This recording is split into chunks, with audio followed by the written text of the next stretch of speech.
vejam bem o que nós estamos falando. Quer dizer, aquela empresa endividada, com a Receita Federal, por exemplo, né?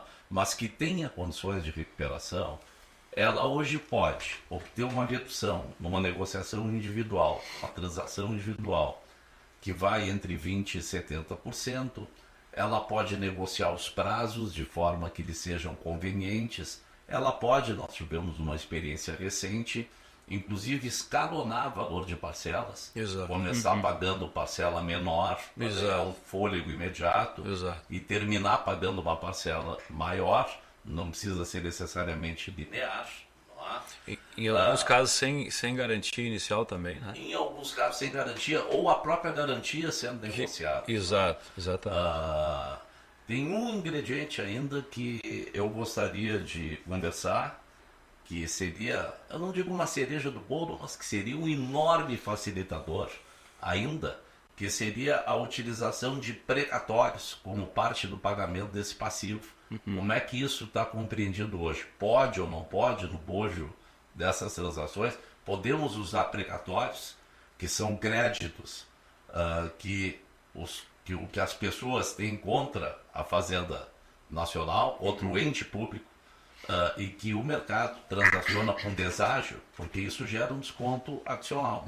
É possível isso? De que maneira? Além também, né, doutor Arthur, da possibilidade de utilização do precatório que o Newton vai trazer aí, as experiências dele, é que além do precatório, e também é possível utilizar de outros créditos, né, para se amortizar o valor da dívida, que são decorrentes da base de cálculo negativo de RPJ. Isso.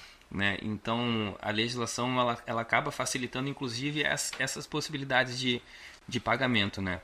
Mas como cereja do bolo, na verdade, a gente tem aí uma possibilidade muito boa, e durante muito tempo se questionou essa possibilidade. Como é que eu vou ser titular de um crédito em face do governo e, ao mesmo tempo, eu tenho um débito e eu não consigo fazer esse encontro de contas? Né? Para o leigo, isso é um contrassenso. Né? Não faz sentido nenhum.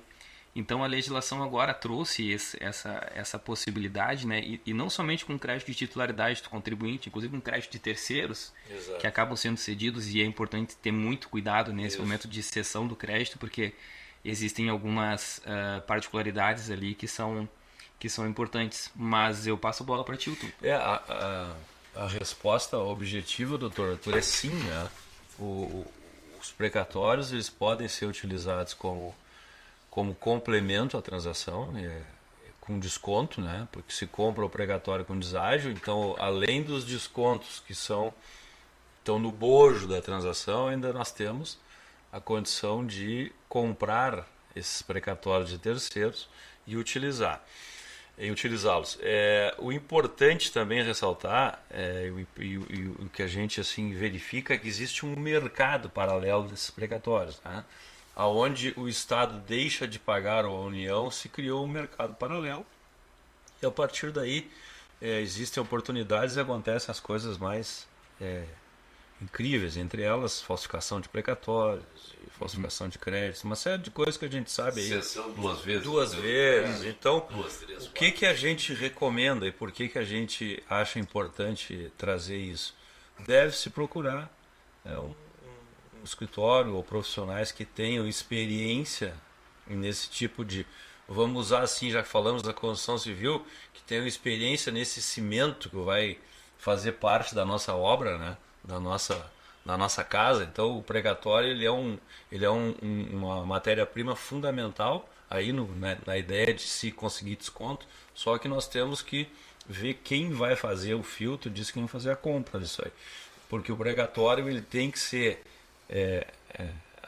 idôneo, né? Tá? Do ponto de vista das formalidades, compra e venda, e a questão também do aproveitamento de créditos tributários, como o doutor Alexandre falou, também é importante. O escritório está habilitado a analisar, porque esses créditos eles têm uma preliminar que ela é contábil e financeira. Então esses créditos eles têm que estar contabilizados na empresa certinho para que possam ser utilizados. Então a resposta é sim, desde que se faça, né, a utilização com profissionais que estejam habilitados para tanto, para que não se torne, vamos dizer assim, problema, eventualmente, a utilização dessas benesses que a lei concede ao contribuinte.